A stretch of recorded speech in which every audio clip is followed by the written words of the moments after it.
नमस्कार जूले, ये आज मेरा चौथा दिन शुरू हो रहा है अनशन का।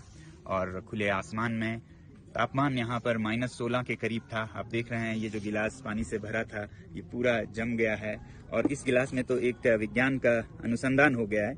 ये भरा हुआ था कल रात को, अब ये उठकर ऊपर हो गया है, यानी कि जमने पर पानी का परिमाण वॉल्यूम बढ़ जाता है। इससे दिखता है टेबल पर जो पानी गिरा वो सब जम के ऐसा हो गया है।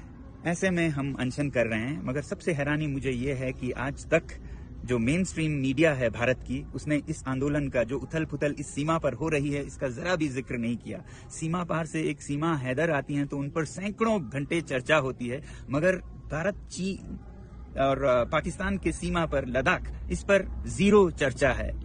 आपको पता है, मेरे ख्याल से तो आज भारत के इस सीमा पर हमारे सैनिक सबसे कमजोर स्थिति में हैं, क्योंकि यहाँ पर सबसे बड़े लड़ाकू माने जाते हैं लद्दाख स्काउट्स, सिख रेजिमेंट्स और गुरखा रेजिमेंट्स। आज लद्दाख के सैनिकों का मनोबल टूटा है, ठेस पहुंचा है, क्योंकि लद्दाख को न लोकतंत्र दिया गया है न संरक्षण।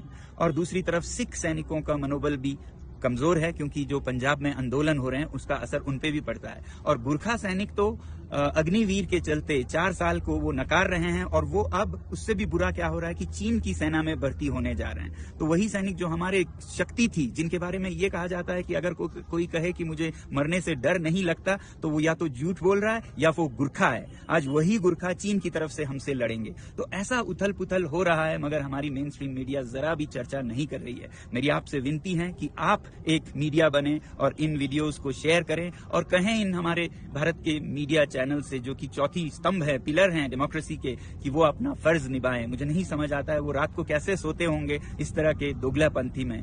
मुझे उम्मीद है कि आप सब लद्दाख का समर्थन करेंगे, भारत के सीमा की सुरक्षा का समर्थन करेंगे, क्योंकि लद्दाख के संरक्षण में ही भारत की सुरक्षा है। धन्यवाद।